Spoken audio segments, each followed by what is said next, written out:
my view has evolved has been really since the start of this year, when I could see that Israel was not achieving its war aims. Its war aims were to defeat Hamas. That hasn't happened. To get the hostages released. That hasn't happened. Been no hostages released now for a long period of time. They then moved into a nearly 3-month blockade, which to me is a criminal starvation of a populace, which should never have been allowed to happen.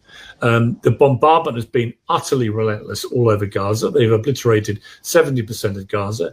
I think is completely disproportionate to what happened to Israel on October the 7th. Now, you've got at least 60,000 people have been killed, including reportedly over 20,000 children. This is unconscionable numbers of civilians. Obviously, a number of those are Hamas. I accept that. We don't know the exact number, but you've got to assume that at least 40,000 plus civilians have been killed.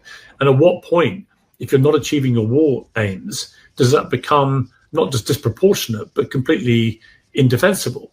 And I think we're rapidly reaching that point, particularly in the context of the way that people like Smodrich and Ben-Gvir, these hard-right hardliners on the Israeli government cabinet, the way they've been talking now quite brazenly and openly about ethnic cleansing. As far as they're concerned, this is a great opportunity to get all the Palestinians out of Gaza, to kick a load of them out of the West Bank, to take control, to create a series of emirates and so on, and to get really what I suspect those guys in particular have had this dream harboring for a long time, which is an opportunity out of the tragedy of October the 7th to actually displace and ethnically cleanse the Palestinians. Now, I speak to a lot of people, Jewish, Israeli, Palestinian, Arab, all types of people. I've been all over the place. And this is what most people feel.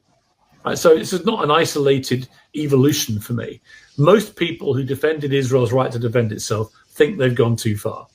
Most people think that the language coming out of the cabinet ministers like Ben-Gvir and Smodrich is now ethnic cleansing. And at some point, the world has to understand what they're saying, understand they probably mean it, and what do we then do about that? None of this is a criticism of the Israeli people or Jewish people.